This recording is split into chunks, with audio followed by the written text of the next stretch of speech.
Katang mga Katoliko sa panahon sa gitawag og panahon sa Pasko. Kaya actually magsugod man gud sa tuwa sa Pilipinas ang panahon sa Pasko from September pa. August pa gani naa na gani.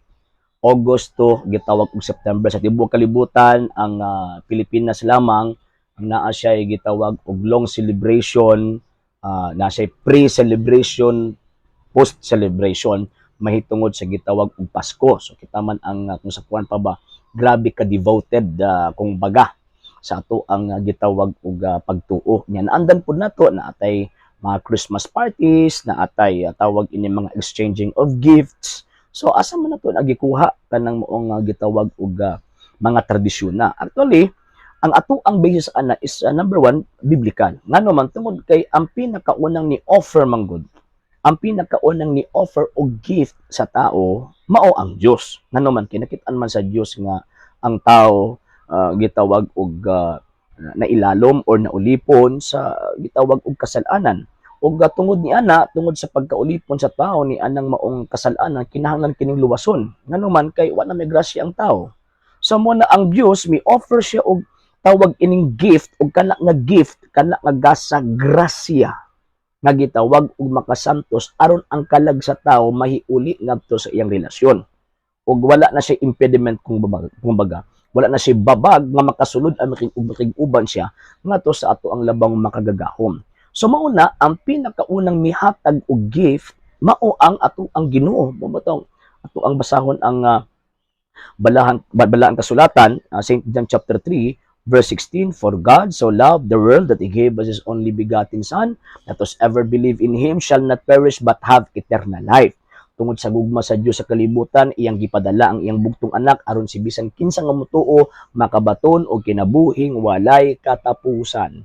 So, buti pasabot, ang Dios mismo ang unang ni offer og gift ngadto sa gitawag og tawo. Pero wala siya gihulat nga balos nga tagaan pud nato siya og gift. Ang gihulat lang niya kanato nga ato siyang higugmaon, ato siyang sundon, ato apod siyang gitawag og simbahon. Nga naman kimo man ang three divine purposes nga diin ang tao nag-exist aning kalibutana.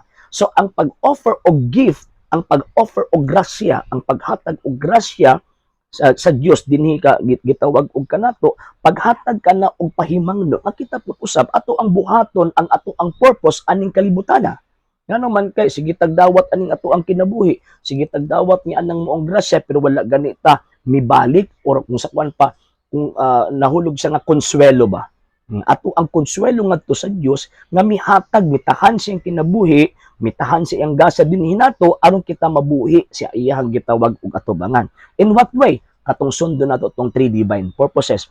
Pinakauna higugmaon nato ang Dios. Ngano man kay ang tao-tao nya wa ta mahigugma sa Dios ay gusto na din na nga klase nga gitawag og pagkatao. So, mo di pinakauna, ato ang higugmaon ang gitawag og Dios. Number two, kinahanglan nato simbahon ang Dios. Muna ang tao nga wa na simba-simba sa atubangan sa Dios di na tao.